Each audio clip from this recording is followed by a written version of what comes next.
here it is. The Pink Monster.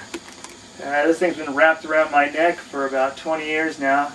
Got this thing and picked it up in 1988. Had it ever since. There's a more famous version of this model in white that you've seen Duff McKagan play and come to know as the Duff McKagan bass. It's the exact same bass, same model. It's a jazz bass special by Fender. Or is it a deluxe? No, special. You would think I would know this. And one of the great qualities about this guitar, it's got a P body, really quick, light body, and a really quick jazz bass neck. So it's a hybrid of a P body and a jazz neck, and it's got the P pickups on it, and it also has a jazz pickup in this thing. I got three ways for the pickups. I get just the jazz pickup, which is a really sort of a light sound. Generally I always keep it in the middle to give me both of that kind of heavy and light sound, or I can just go just with the P pickups.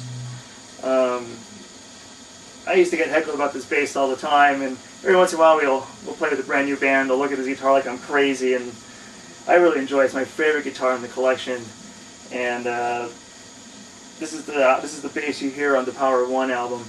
It's a really fun, smooth bass to play, and this thing pretty much solidifies my just love of Fender basses. It's just a great guitar to play. Well, this is one you've been seeing a lot on the tour recently. This is my 2006, 2007 Fender P bass. I liked them for a long time, the Sunburst or Tobacco Burst. You know, if you come backstage, we just leave it out because it attracts so many people to it.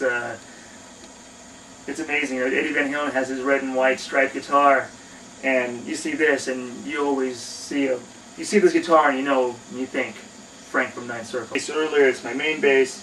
Also, I talked about my pickup style selection there, and I used to originally play this bass just on the jazz pickup, and I listened to a lot of the recordings earlier on, or videos from our live shows years ago, and I started to think, God, it's a little too twangy. It's almost a little too country or a little too western. So then I went up just using the P bass, or sorry, the P pickups, and just wasn't giving me that sound I wanted. So I actually just settled on using all three pickups, and it seemed to just give me that sound that I really liked.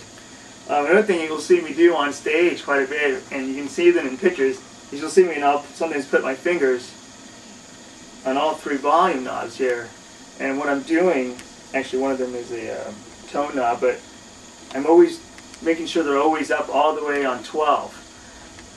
I think one of the main reasons I get the sound that I get is playing with my fingers.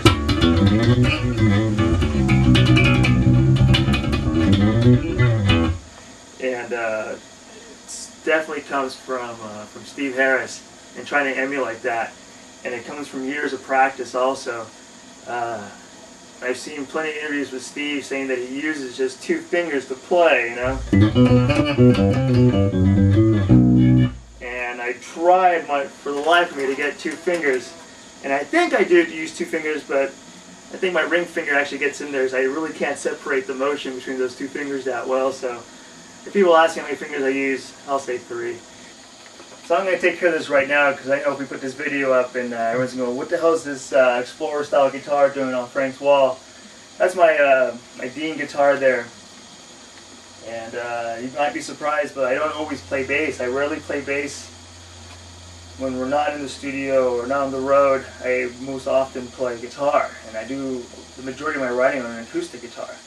But just to get the ideas flowing and just to get my fingers limber, I play on this Dean XZ guitar here, and it looks cool, and definitely looks very metal, so that's part of my collection as well.